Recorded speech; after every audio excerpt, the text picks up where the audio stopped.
Okay, so just a quick guide because I don't want to get sued.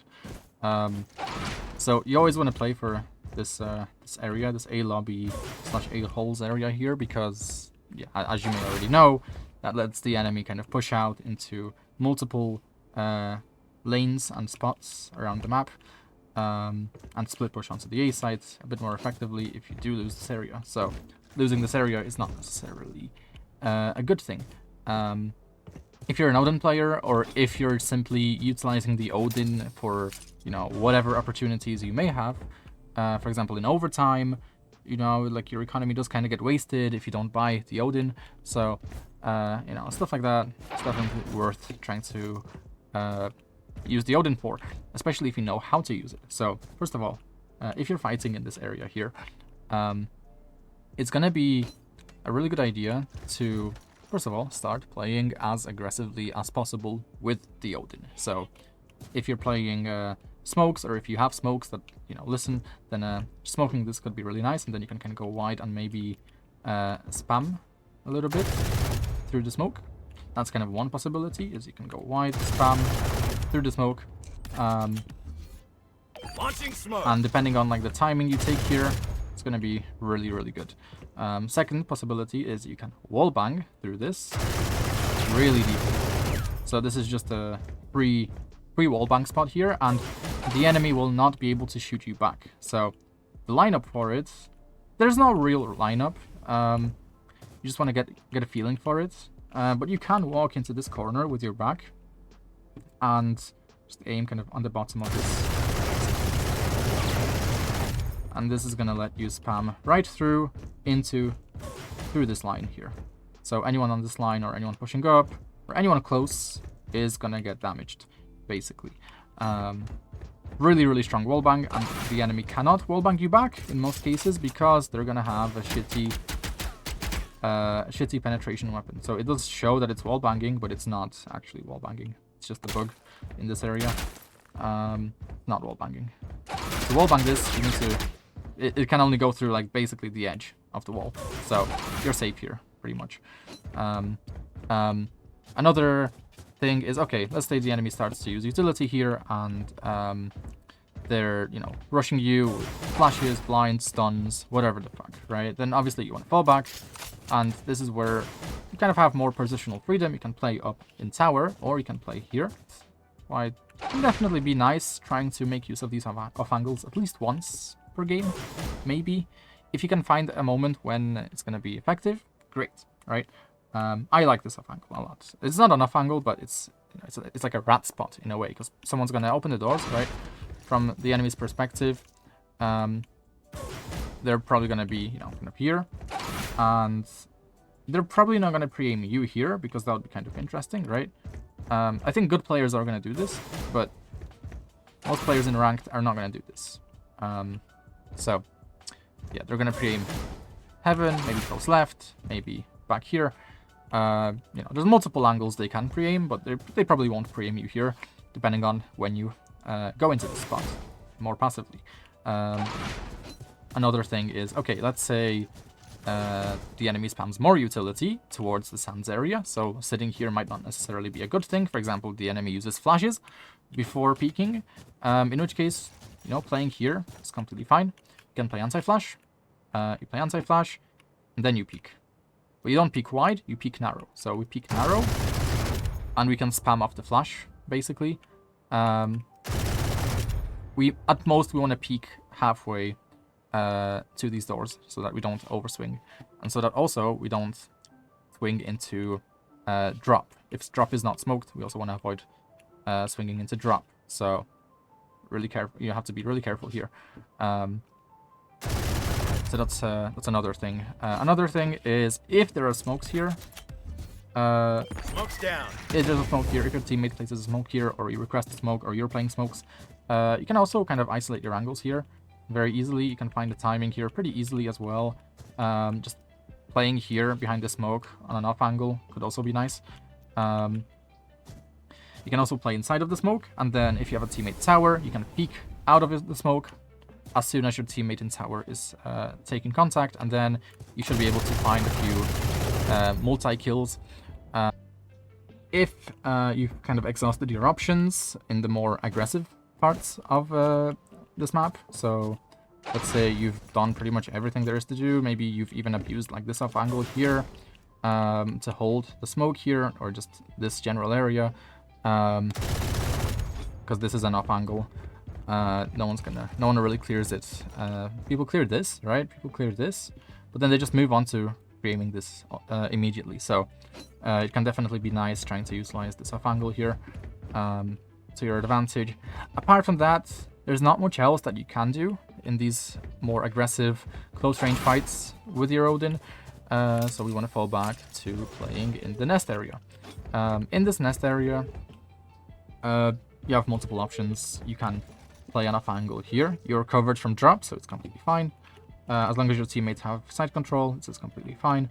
No one really pre-aims like this spot, right? When people come out, most of the time, they're probably gonna pre-aim like tower or here, right? So if you're gonna be like over here, it's gonna be a nice off angle, but you are vulnerable to flashes and enemy utility like Reina Blind. So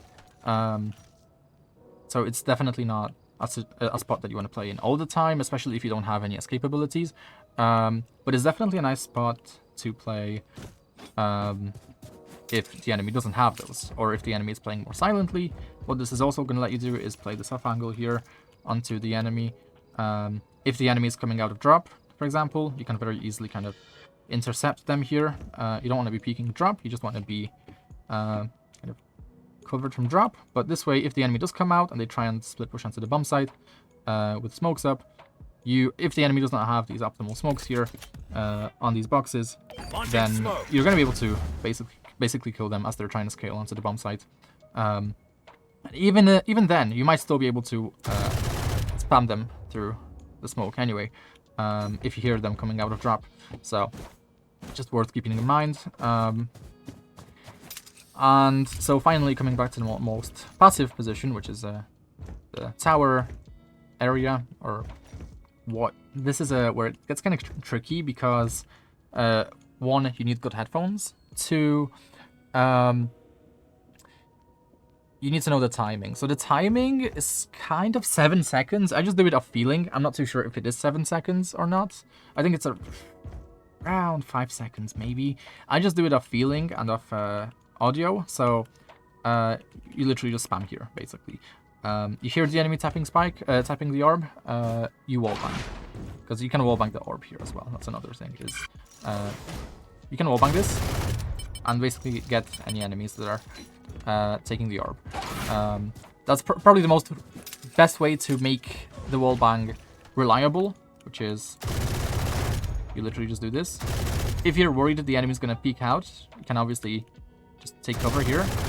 And then if the enemy somehow swerves around really quickly as they open the doors, you can obviously just spray transfer onto them, so it's not too bad. Another thing is, if you hear the enemy stomping, yeah, after like 5 seconds, you just spam this line here. This exact line. Because this line makes sure that as the enemy is pushing, they're also going to be along this kind of very common swing spot here. Most players are not going to peek close onto the bomb site. They're not going to peek close onto the bomb site unless they're purposefully avoiding your spam. They're not going to peek close. They're going to try and get some angles advantage, right? So they're going to peek kind of far, right?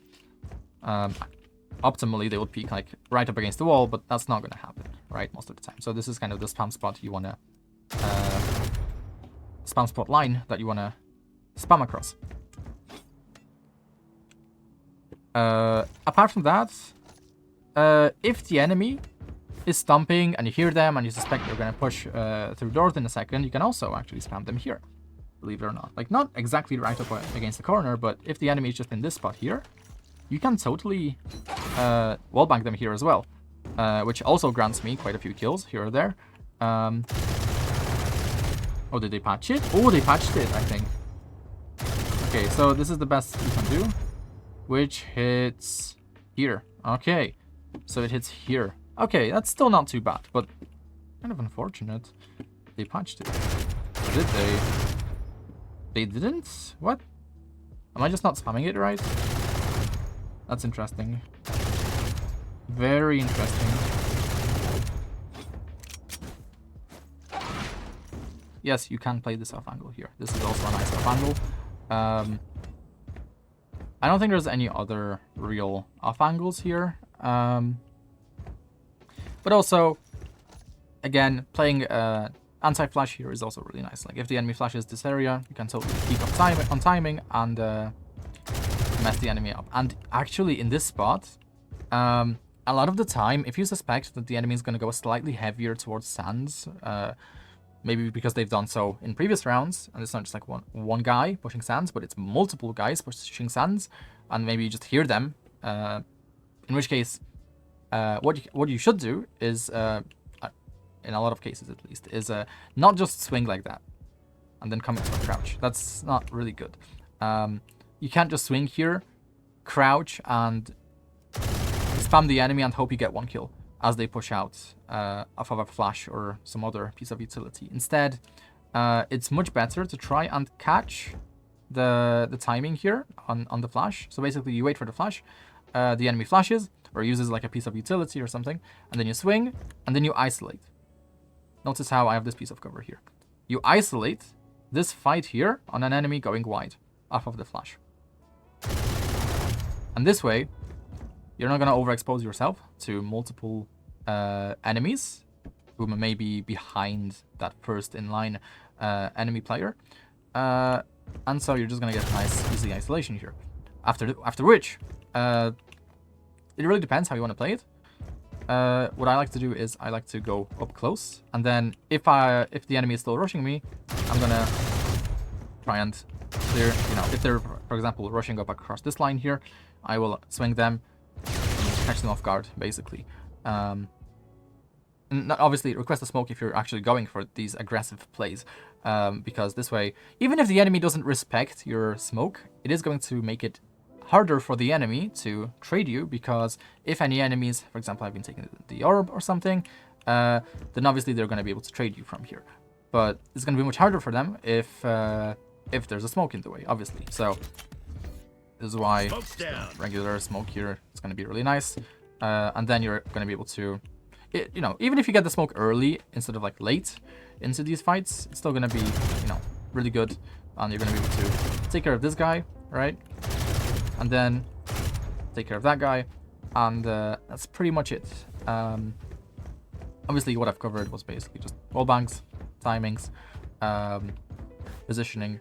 That's basically how you play this area to like Radiant level. Or at least that's what you need to know to play this area to Radiant level.